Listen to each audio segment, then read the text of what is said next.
Une trêve à Gaza s'éloigne 7 mois jour pour jour après le début de la guerre. Le Hamas a accepté un accord, mais il est loin des demandes israéliennes, répond Tel Aviv. Bonjour Ariane Ménage. Bonjour Victor, bonjour à tous. Correspondante d'Europe 1 à Tel Aviv. Point de tension, Ariane.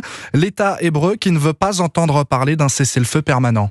Réunis en urgence hier soir, Benyamin Netanyahou et son cabinet de guerre ont rejeté cette proposition. La raison de l'impasse est toujours la même. D'un côté, le Hamas veut qu'un accord mène à un cessez-le-feu permanent, à une fin de la guerre.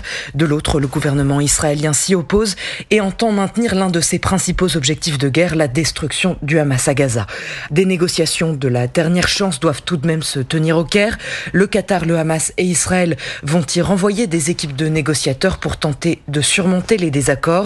En attendant, l'État hébreu dit vouloir accentuer la pression militaire sur le Hamas. À l'unanimité, le cabinet de guerre a donné son feu vert hier soir à une offensive militaire terrestre à Rafah, malgré les condamnations internationales. Dans cette ville du sud de Gaza, des dizaines de milliers de Palestiniens ont reçu l'ordre d'évacuer.